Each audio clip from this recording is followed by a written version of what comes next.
Olá, hoje faz exatamente um mês que o Dia do Colecionador foi comemorado.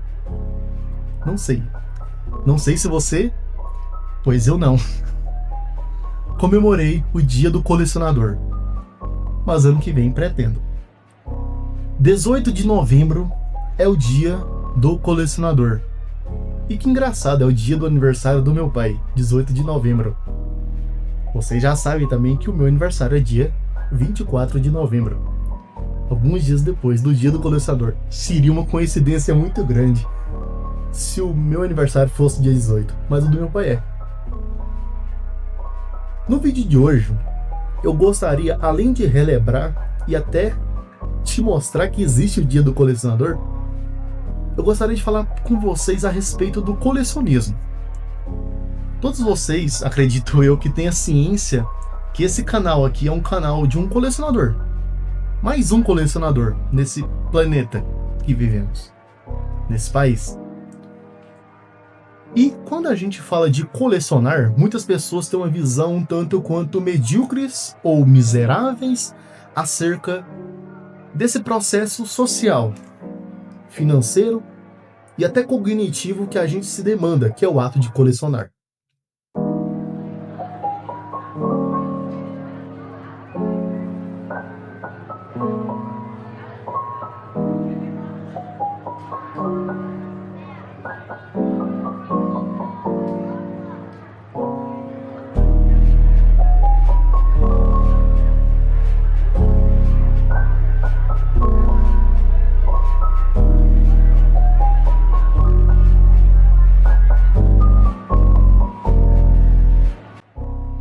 E no vídeo de hoje eu gostaria de trazer para vocês um papo mais acadêmico. Alguns já sabem, outros não, mas eu sou professor e eu tenho 4 faculdades, mas nenhuma delas tem a ver com colecionismo. O que eu tô querendo dizer nós que colecionamos temos uma capacidade que muitas das vezes nós mesmos desconhecemos. E é uma capacidade que você não aprende em nenhuma faculdade. E é uma capacidade que pessoas mais inteligentes do que a gente, mais graduadas do que a gente, não têm. Que é as capacidades que o colecionismo pode ofertar e entregar para nós. E que vem como sabedoria. O que eu quero dizer é, eu sou muito pequeno no que diz respeito a tudo que o colecionismo pode proporcionar para uma pessoa. E isso vai muito além de um processo simples do que a gente está falando aqui. Eu vou dar um exemplo até que pesado. E até enviesado, podemos dizer assim. A Bíblia judaico-cristã, que é considerada até os dias de hoje como o livro mais vendido e impresso da história da humanidade, só está nas mãos das pessoas, nos celulares das pessoas, nos computadores das pessoas, por conta do colecionismo. Olha o nível desse assunto. É sério, esse assunto de colecionismo é algo sério. Pense comigo, como que algo ia se perpetuar? Vamos pegar como exemplo a Torá, que é os 5 primeiros livros da Bíblia. Gênesis, Êxodo, Números, Levíticos e Deuteronômio. Como que um livro desse, que é datado a aproximadamente 1200, 1400 anos antes da era atual, antes de Cristo, ou seja, um livro que tem no mínimo aí uns 3200, 3400 anos, está vivo até hoje. Foi achado vários materiais via arqueologia que permitiram a justificativa da oficialidade desse objeto, desse texto. Só que quem guardou isso? Quem preservou isso? Os nossos antepassados colecionadores. Pessoas, como Alexandre o Grande, Alexandre Magnus, rei da Macedônia e da Grécia, que dominou praticamente o mundo ali em torno de 300, 200 anos antes de Cristo, criou Alexandria. E qual que era o objeto de maior apreço de Alexandre o Grande? O conhecimento. Em Alexandria, lá no Egito, ele fez a maior biblioteca que esse mundo já presenciou. na qual reuniu conhecimentos do mundo inteiro e colocou lá um ponto, um marco na história. Isso é muito profundo. Se a gente for prolongar isso a níveis acadêmicos e cognitivos, a níveis históricos e arqueológicos, um podcast não seria o suficiente para a gente falar de tudo. E esse vídeo aqui não tem esse propósito. O propósito aqui é ser um pouco mais carismático, mais natural, digamos assim, a respeito do que o colecionismo proporciona na vida de uma pessoa. Então é um vídeo tranquilo, tá? É um vídeo tranquilão. Senta aí se você tá em pé, porque esse papo aqui, ele pode até mexer um pouco contigo. Arruma um copo d'água aí, ou um cafezinho. Lovely café. Café é maravilhoso. Chá é muito bom também, mas café é outro nível. Arruma um copinho de café, ou uma água. Senta aí, que hoje a gente vai falar um pouco sobre colecionismo.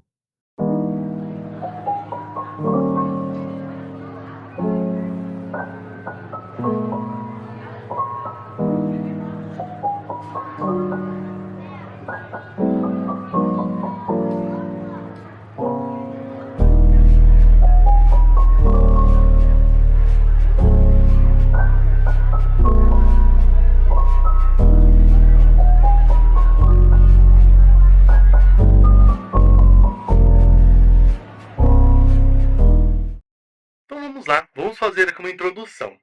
Quando a gente fala de colecionismo, vem a primeira pergunta na nossa cabeça. O que é colecionismo? Colecionismo é uma prática, então é uma atividade, é uma ação nossa, motivada, né, por desejos ou ambições psicológicas. Mas vamos lá. Vamos se apegar aos fatos concretos, né, às definições, às teorias concretas. Colecionismo é uma prática.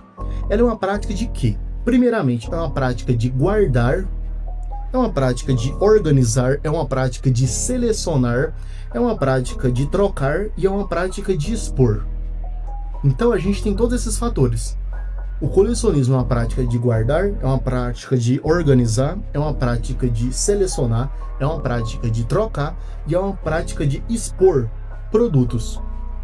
Vou repetir pela terceira vez.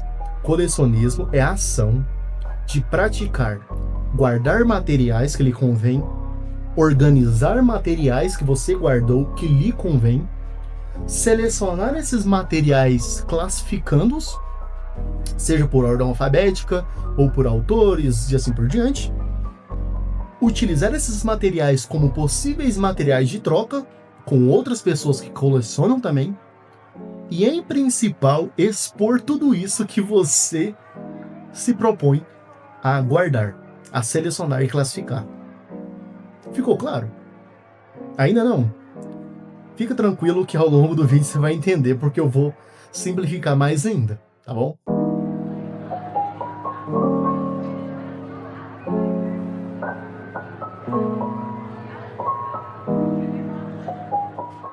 O colecionismo não seria essa prática, essa ação de fazer tudo isso. Guardar, expor, porventura trocar, organizar o que a gente quer guardar, o que a gente se apega. E a base disso tudo vem a classificação por categorias. Então o colecionismo, ele tem essa divisão, né? Ele faz essa divisão pessoal de categorias. Então o colecionismo, ele vem como essa prática das pessoas fazerem tudo isso que a gente já falou aqui por categorias. Então tem pessoas que fazem isso com carros, tem pessoas que fazem isso com motos, tem pessoas que fazem isso com cinema, tem pessoas que fazem isso com livros, quadrinhos, cartas, jogos, whatever.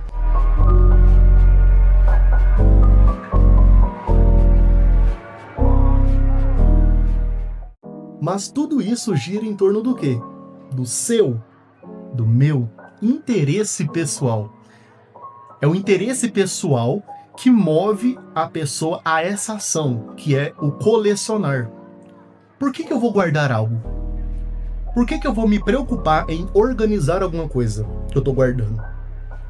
Por que eu vou me preocupar de selecionar certos materiais para ficarem em destaque?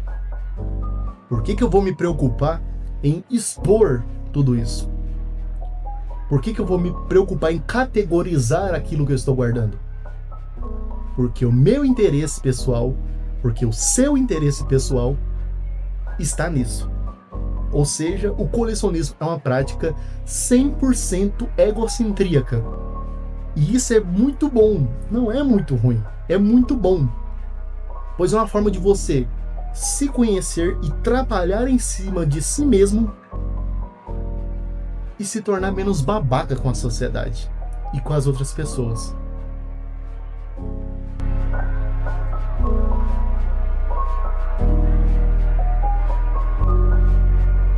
Eu acabei aqui de abrir a janela e começou a esquentar. Porque eu tô tão empolgado conversando isso com vocês que eu comecei até a esquentar aqui, como se eu estivesse até em sala de aula. Então eu abri aqui a janela.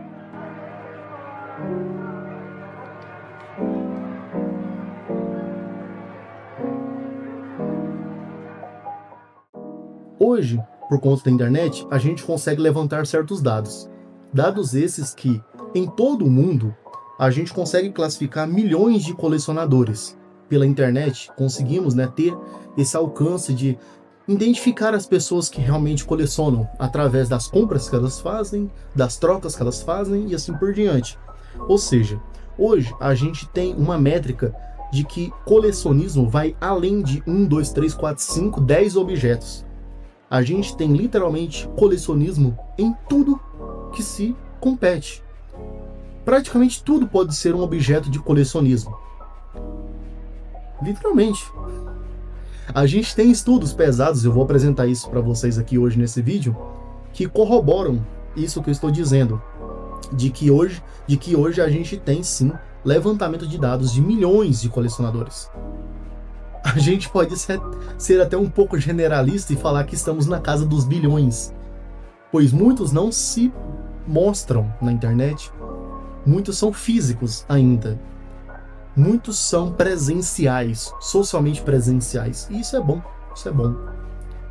Nem todos estão no meio digital, como eu, como você, consumindo ou contribuindo com conhecimentos desse tipo, com conversas desse tipo.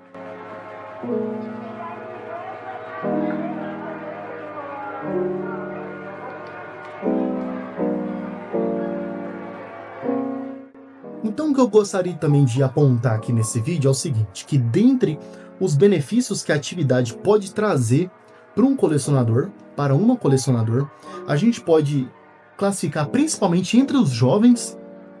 Isso aí, tá? Você acha que o problema dessa geração atual, não falo da geração Z, falo da geração Alpha. As pessoas confundem muito isso, da geração Z com a geração atual. A geração Alpha é a turminha ali que nasceu de 2011, 2012 pra cá. Essa turminha que tá na escola, no ensino médio hoje, que amanhã vai estar na cara do mercado de trabalho, na cara das faculdades. Turminha que amanhã tá ali votando. Por que essa turma, muitas pessoas reclamam dela? Eu já conversei isso em sala de aula. Por que muitas pessoas culpam atualmente geração Z de falta de profissionalismo, responsabilidade e comprometimento?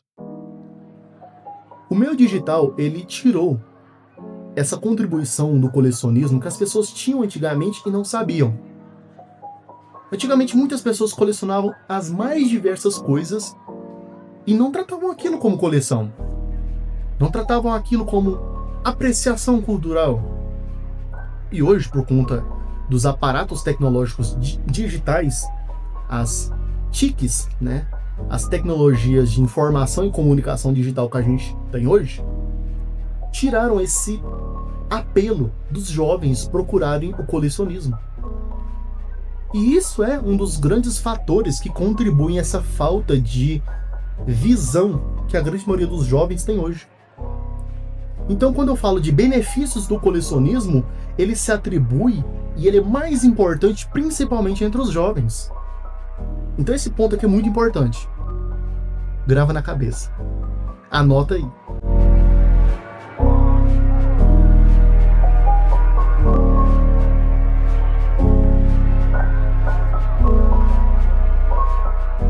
Então vamos lá. Quais são de fato esses benefícios? Fala aí, Lucas. Fala quais são esses benefícios. Primeiro, é o senso. Que senso? É o senso de classificação, que é um senso muito importante, que está justamente no 5S, que é cobrado no mercado de trabalho. Esse senso de você classificar materiais. Então, o colecionismo, ele permite, ele traz pra gente esse senso de classificação. Segundo, o colecionismo também traz pra gente um senso de organização. Quem quer ter uma coleção bagunçada, desorganizada? Se uma coleção é baseada no teu interesse pessoal, você quer que o seu interesse pessoal esteja desorganizado? Talvez a única coisa que você se importa, a única coisa que você se enxerga, você vai querer desorganizado. A tua vida já pode estar de cabeça para baixo, mas você quer a tua coleção desorganizada? Negativo. Pessoas que têm coleção desorganizada precisam de ajuda. Estou falando sério. Pois o colecionismo não é só o colecionismo dessas pessoas. Pessoas que estão com a coleção desorganizada estão com problemas psicológicos. Precisam de ajuda médica profissional. Estou falando sério. Não estou brincando. Eu não tô rindo aqui não, gente. Pessoas que têm uma coleção e ela está totalmente desorganizada e bagunçada, acumulada, são pessoas que precisam de uma ajuda, um cuidado médico profissional. Um psicólogo, um psiquiatra. E às vezes até ser medicado, remedicado. Mas voltando aqui, né, a gente tem esse senso de organização, esse senso de classificação, e terceiro, a gente tem um senso de interação.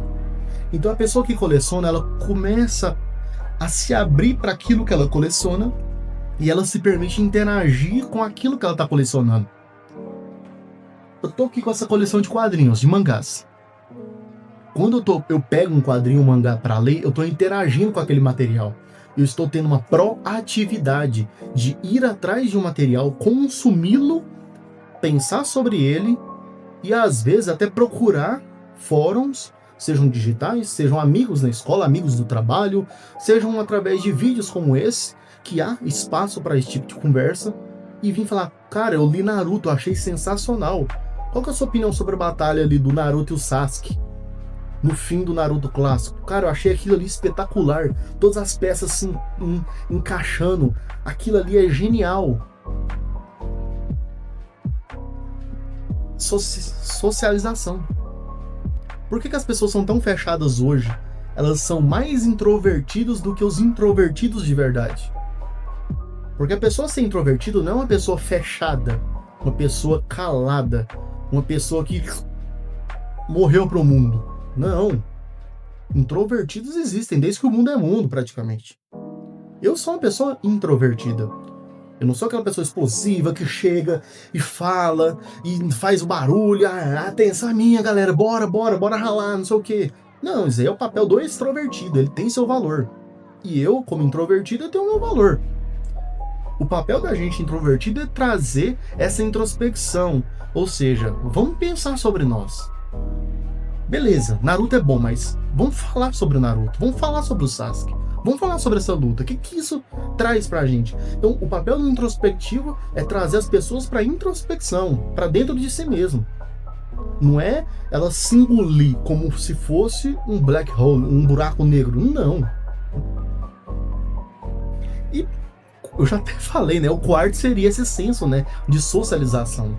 Então a gente tem, né, esses 4 sensos, né, sendo pontos muito importantes que o colecionismo desenvolve na gente, que é o senso de classificação, o senso de organização, o senso de interação e o senso de socialização. Mas tem um pilar desses 4 pontos. E qual que é esse pilar? É o senso e o poder de negociação. Uma coisa que você perdeu. Uma coisa que às vezes você não tem. O seu pai, sua mãe, seu avô, sua avó, tem essa capacidade porque eles encararam a feira. Pô, quanto tá o cacho de banana e quanto tá aí uma dúzia de ovos? Ah, tá aqui 10. Não, faz por 8, leva agora, não. Pode pegar, não sei o quê. Ou faz por 6, não, 6 é pouco, então vai 6,50, pode levar. Esse poder de negociação, esse poder de vendas. Quando você tem uma coleção, você começa a ir atrás de conhecer um pouco mais sua coleção e você começa a se deparar com o mercado de trabalho e você se depara com uma lei que ela é sumariamente imprescindível na nossa sociedade: oferta e demanda. E o que é essa lei? E como que ela diz respeito ao colecionismo e ao pilar desses sensos, que é o poder de negociação?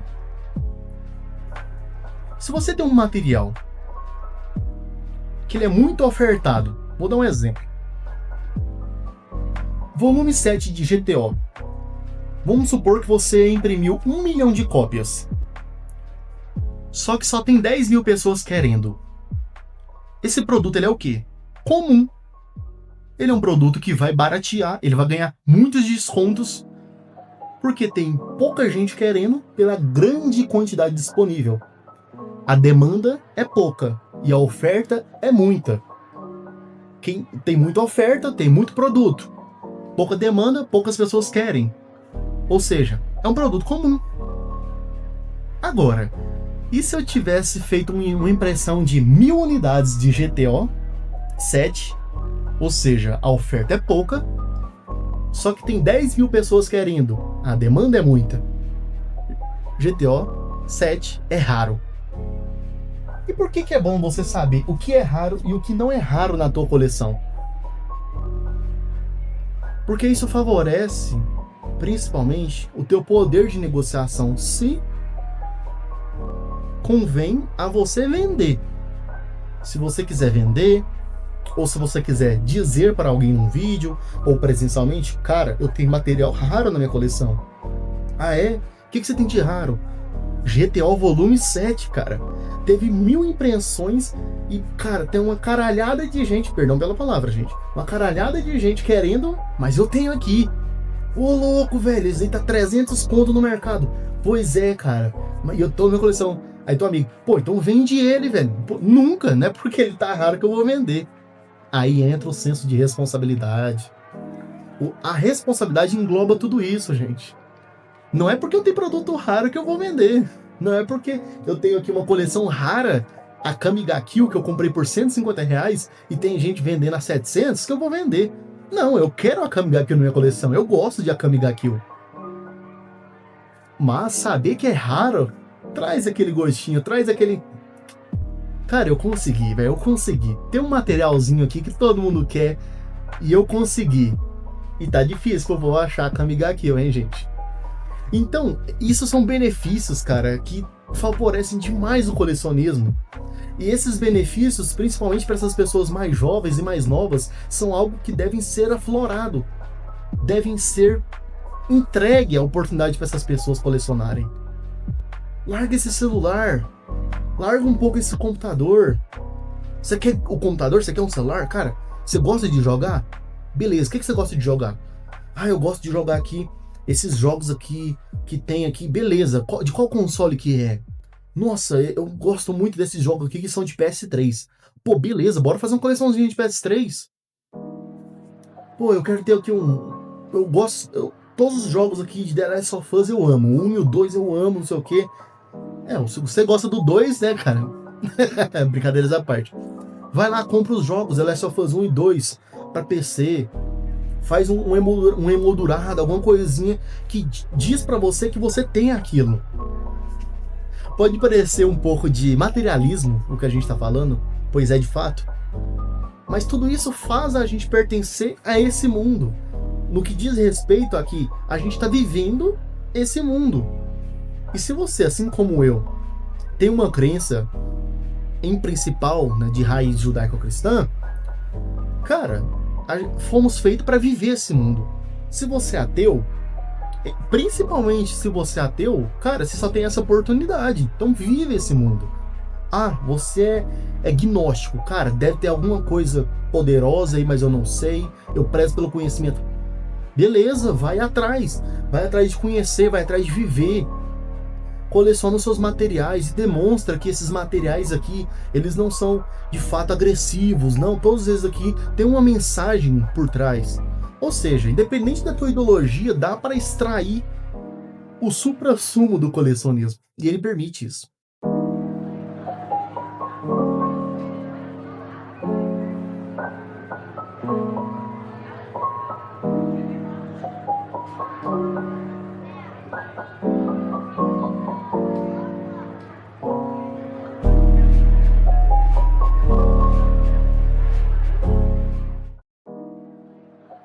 Mas qual que é o ponto que, na minha opinião, traz o maior ganho, a maior valia no colecionismo de fato? É o aumento do repertório cultural da pessoa acerca do objeto a ser colecionado. Você conhecer, você gostar de mangás é uma coisa, você colecionar e conhecer mangás é outra. Ah, eu gosto de Naruto. Ah, eu tenho uma coleção de Naruto. Eu conheço as obras do Masashi Kishimoto fora Naruto. Cara, Masashi Kishimoto tem uns insights tão loucos. Olha essa conversa específica aqui do Kiba. Ele fala isso, mas olha as camadas que isso aqui tem por trás. Esclareça-me. Esclareça a todos nós. Vai a fundo. E isso que é a graça do colecionismo. Eu tô falando muito de Naruto aqui, né? Ai, que vergonha. Vai fundo. Lá ele. Vai atrás. Cava. Entra nas camadas. Vai fundo no iceberg. O colecionismo, ele traz isso pra gente, essa possibilidade de aumentar nosso repertório cultural. E aqui no nosso país, principalmente, a gente não tem essa possibilidade dado ao ensino público, particular, militar, federal, que entrega a gente. E isso tudo eu posso juntar num saco e jogar pro lixo, que eu nunca aprendi isso, nem tudo isso que eu disse pra vocês. Essas faculdades que eu fiz, essas pós-graduações que eu fiz, toda a minha bagagem cultural, toda a minha bagagem profissional de desde os 12 anos trabalhando, cara, isso tudo não tem serventia nenhuma quando você entra num papo rico de cultura, um papo próspero de verdade. É como se eu tivesse vivido errado. E quando você começa a perceber que o colecionismo, ele mostra pra você o caminho, que, cara, o viver certo é realmente viver de fato. É colecionar memórias, colecionar fotografias, colecionar filmes, com consciência. É você olhar e ver, essa minha vida tá valendo a pena ser vivida. E o colecionismo traz isso, ele demonstra isso pra gente.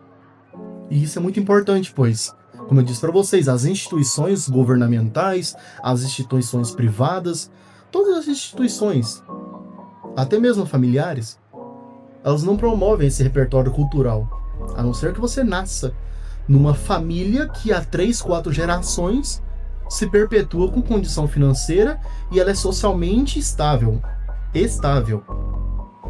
Mas você, provavelmente assim como eu, e a grande população do mundo, tá numa situação de insegurança cultural. Esse vídeo, a pretensão dele é ser um pouco longo mesmo. Esse vídeo aqui, eu quero que ele seja como um material de estudo, para pessoas poderem até passar para outras pessoas, para começar a debater e falar. Nossa, colecionismo realmente é importante. É algo que nós precisamos ter, até que numa pequena demanda, numa pequena quantidade, a gente precisa.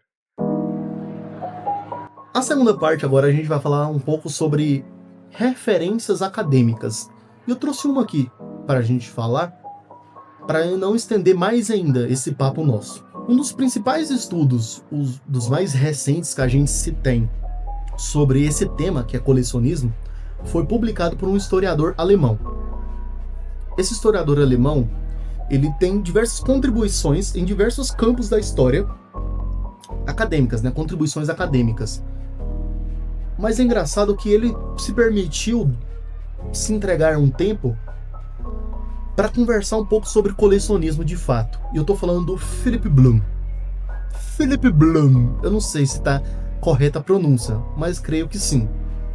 Philip Bloom é um historiador alemão que, em determinado período do tempo da carreira dele, ele se propôs a conversar sobre colecionismo.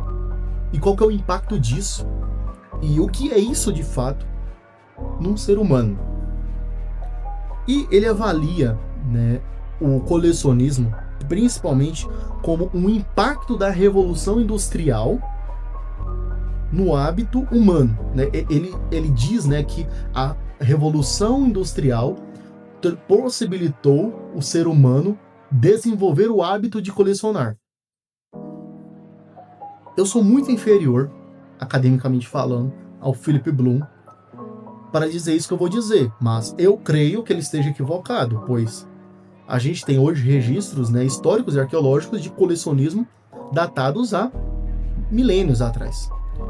Mas eu entendo o ponto dele e eu acredito que o ponto dele, a vertente que ele tá falando aqui é outra, que é uma vertente que é legal a gente perceber que a Revolução Industrial, ela realmente trouxe esse hábito de colecionar para fora, ele aflorou tudo isso. A Revolução Industrial, ela vem como uma resposta agressiva do real capitalismo europeu que se tinha séculos passados, que foi, em contrapartida, confrontado com as teorias socialistas e comunistas, em principal do Karl Marx, né, e do Hegel também, coisas que eu acredito que hoje a gente pode estudar, mas defender tudo isso, coisas de séculos atrás, eu acho que é mais religioso do que acadêmico, meu ponto de vista. E esse capitalismo agressivo que a Revolução Industrial permitiu à sociedade entregou muita exploração para as pessoas, em principal ali os europeus que estavam submetidos a essa revolução na época. E essa agressividade que tomou por conta das pessoas, elas começaram a produzir muita coisa, produziram mais do que se tinha, mais do que o normal. A partir de um dado momento, agora a gente tem mais disponibilidade de certas coisas do que a gente tinha antes. E se tem mais disponibilidade, eu consigo ter a aquisição daquilo que eu não poderia ter antes, mesmo sendo mais caro. E isso começou a nascer nas pessoas o hábito de valorizar tudo aquilo que se consome, pois tudo é difícil de se ter. Ou seja, não é porque eu estou numa sociedade... Olha pra você ver, hoje no Brasil, por que a gente valoriza tanto um carro, uma moto que a gente tem, um celular que a gente tem? Porque é difícil ter. Querendo ou não, é difícil você comprar um celular bom, um celular novo, um carro bom, uma moto boa. E quando você tem, você tá valorizando aquilo para não perder e ficar sem. Mas quando você tá numa sociedade hiperprodutiva, você coloca esse sentimento de lado e você valoriza muito mais a aquisição do que um comprometimento da manutenção daquilo. E o que o Philip Bloom diz pra gente é que a Revolução Industrial, ela trouxe esse hábito aflorado de colecionar. Ou seja, antes eu tinha a possibilidade de ter 1, 2, 3, 4, 5 livros na minha coleção. Agora eu posso fazer uma coleção de 10, 15 livros. E se eu tenho 10, 15 livros, eu posso pegar um desses 10, 15 e trocar com outras pessoas. Eu posso comercializar com outras pessoas. Eu posso começar agora a juntar vários livros baratos e abrir uma pequena livraria, uma mini biblioteca. Ou seja, essas pessoas que começaram a fazer isso, que de fato fizeram no começo dos anos ali da Revolução Industrial, querendo ou não, marcaram um ponto significativo na história do colecionismo. E isso é o que o Philip Bloom quer dizer pra gente. O Philip Bloom, ele tem uma frase muito importante que eu trouxe aqui para vocês, ela tá até escrita aqui no meu script, no roteiro desse vídeo. Eu não vou ousar comentar em cima dela, pois eu acredito que seria até pretensioso da minha parte. Eu, sendo uma pessoa academicamente inferior ao Philip Bloom, seria pretensioso da minha parte comentar em cima do que ele disse aqui, que eu vou repassar para vocês. Mas eu ouso comentar se a gente tivesse mais tempo, como se fosse um podcast, um exemplo, pois eu não consigo comentar o que eu vou dizer isso para vocês agora em poucas palavras, pois é algo muito complexo, é algo que precisa ser lido, entendido aos poucos. Pois de fato Philip Bloom era uma pessoa muito estudada, mais do que a mim, mais do que você, eu acredito também, ou não, né? Às vezes você também pode me surpreender. Enfim, eu vou falar para vocês essa frase e eu acredito que ela tem um impacto muito grande no que diz respeito ao colecionismo. Abre aspas. Um mundo diferente, mais significativo, mas ordenado. Pode nos falar a partir de coisas humildes, como sapatos ou garrafas, autógrafos ou primeiras edições, os quais, em seu agradável arranjo, em sua estrutura e variedade, nos falam da beleza e da segurança. E cada objeto que tanto almejamos é, de fato, um atributo daquilo que desejamos. Philip Bloom. Eu queria tanto falar alguma coisa aqui, mas vamos prosseguir com o vídeo.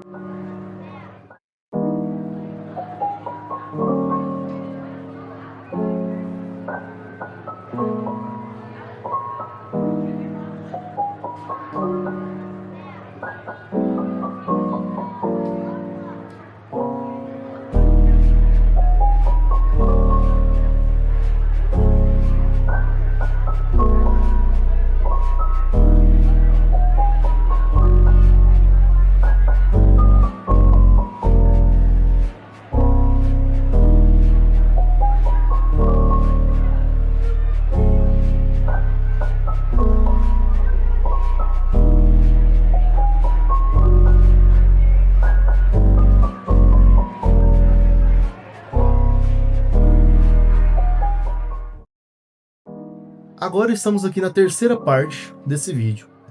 Falamos sobre o colecionismo no quesito teórico e etimológico do termo. Na segunda parte a gente referenciou Philip Bloom e a gente conversou um pouco também sobre esses aspectos mais sócio-históricos no que diz respeito ao colecionismo. E nessa terceira parte agora iremos conversar sobre tipologia. Mas o que é tipologia, Lucas? Tipologia é o estudo dos tipos. Ou seja, você pega um objeto a ser estudado, mas você se depara que esse objeto que você está estudando, ele é mais amplo, ele tem diversas categorias. No caso, os quadrinhos, a gente pode classificar quadrinhos norte-americanos, como comics, quadrinhos mais rebuscados, cinematográficos, que chamamos de graphic novels, novelas gráficas, quadrinhos japoneses, que chamamos de mangá, quadrinhos coreanos, que chamamos de manhwa, e aqui no Brasil chamamos até de gibi, os nossos quadrinhos, né, Turma da Mônica, e assim por diante. Quando você se depara com tudo isso, você começa a classificar essas coisas, para ficar mais fácil de você estudar. Então, quando eu tô falando pra vocês, eu comprei uma comic, automaticamente vem na tua cabeça, é um quadrinho de super-herói americano. Eu comprei um Sergio Bonelli, automaticamente vem na sua cabeça, é um quadrinho italiano. Comprei um mangá, automaticamente, é um quadrinho japonês. Então fica mais fácil de você entender. Então a tipologia é isso, é a maneira de você dar nomes para tipos de coisas que são diferentes, mas iguais à essência entre si, são iguais à essência, para ficar mais fácil de você entender e estudar.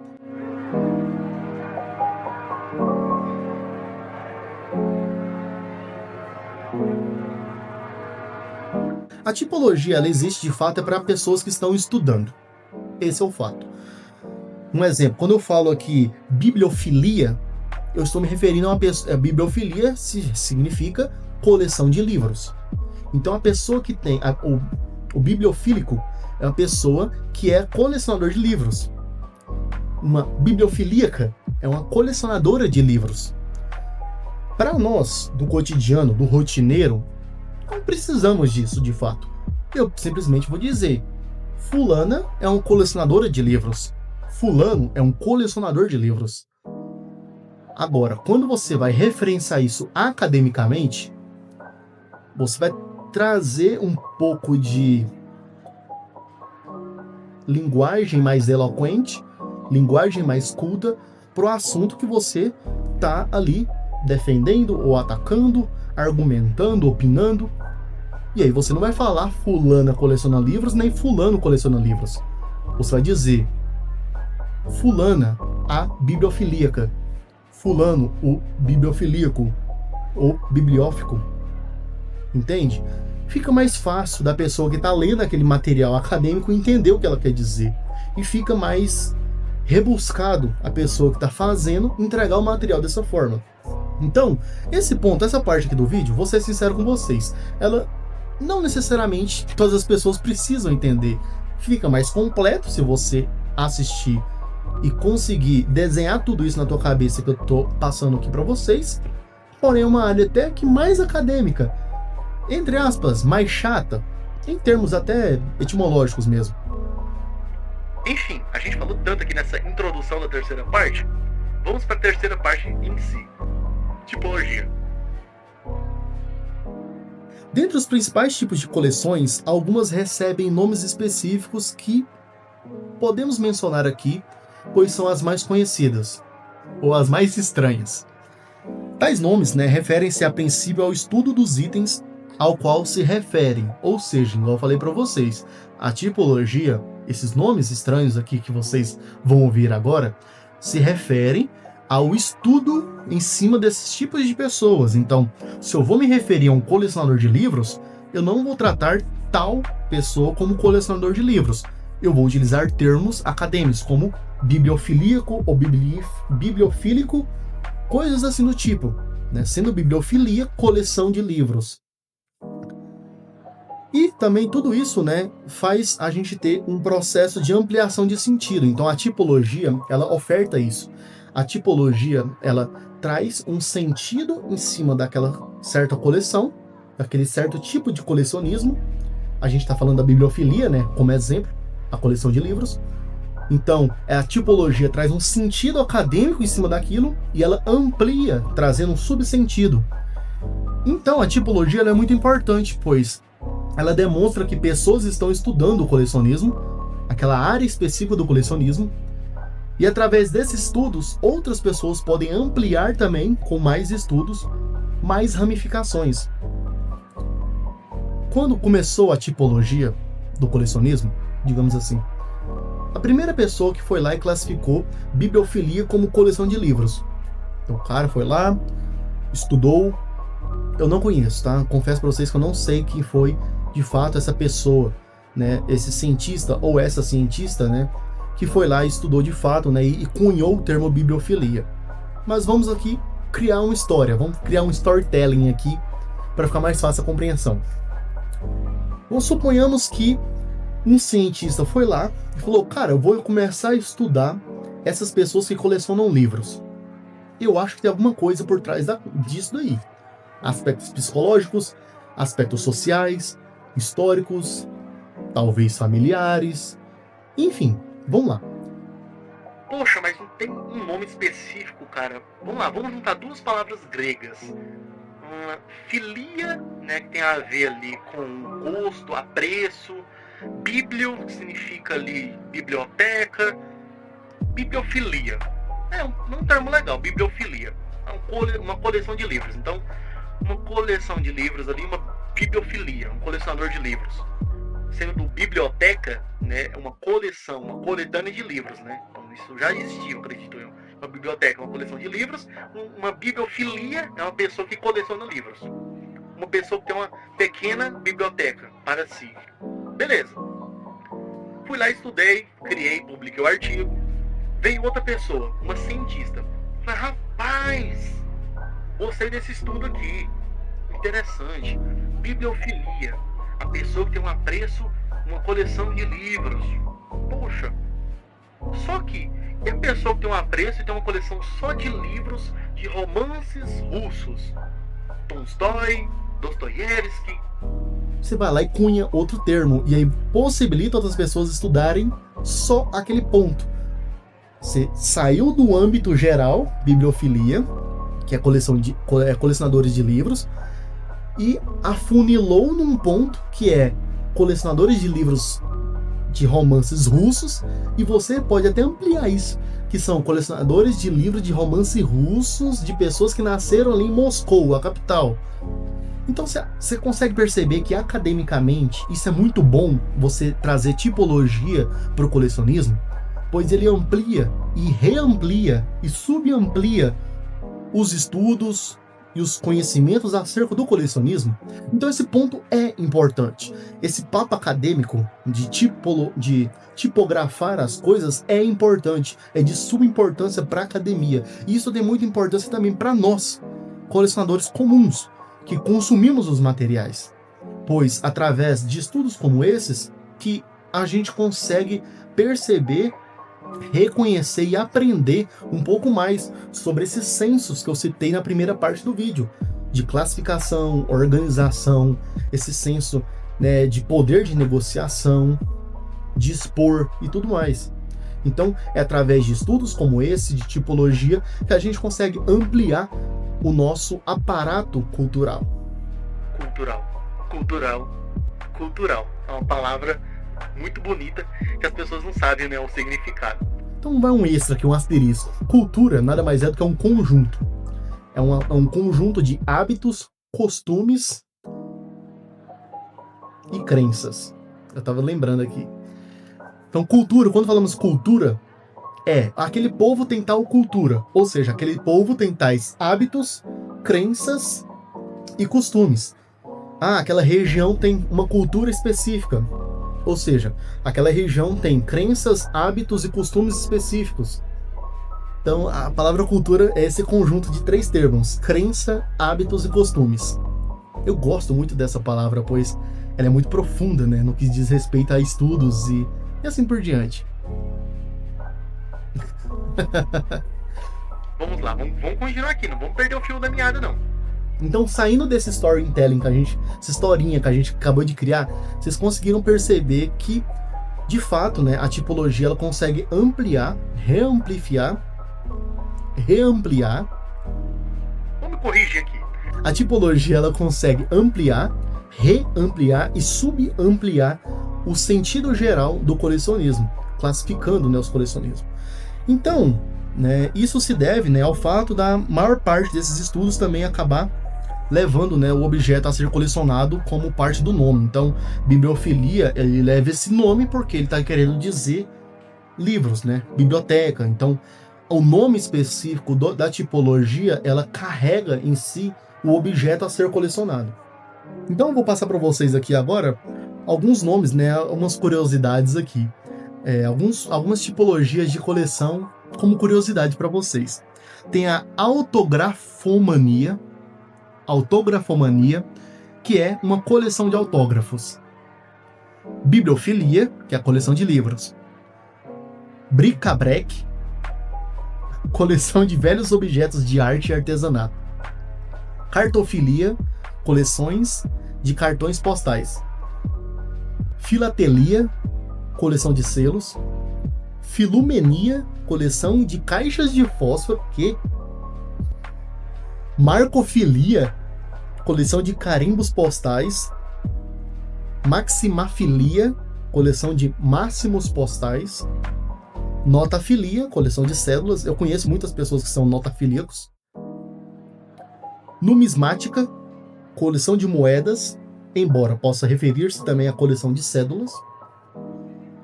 Periglicofilia, que é uma coleção de pacotes de açúcar. Tabacofilia, coleção de embalagens de cigarro. Isso aqui o meu avô fazia, né? Meu avô materno, ele tinha esse costume, né, de tabacofilia. Ele fumava, né, cigarro, e todo cigarro diferente que ele fumava, ele guardava a caixinha. Então, tipo assim, supomos que ele fumou 50 caixas de Marlboro vermelho na vida. Ele guardou uma caixa dessas, a mais bem conservada.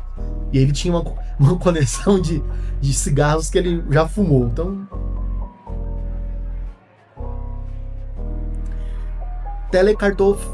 telecartofilia, coleção de cartões telefônicos. Isso aqui eu confesso para vocês que eu já comecei a fazer quando eu era criança, que eu ia naqueles orelhão, aqueles telefones públicos, e às vezes as pessoas deixavam lá os cartões, né, telefones que já estavam gastos, que já tinham utilizado tudo.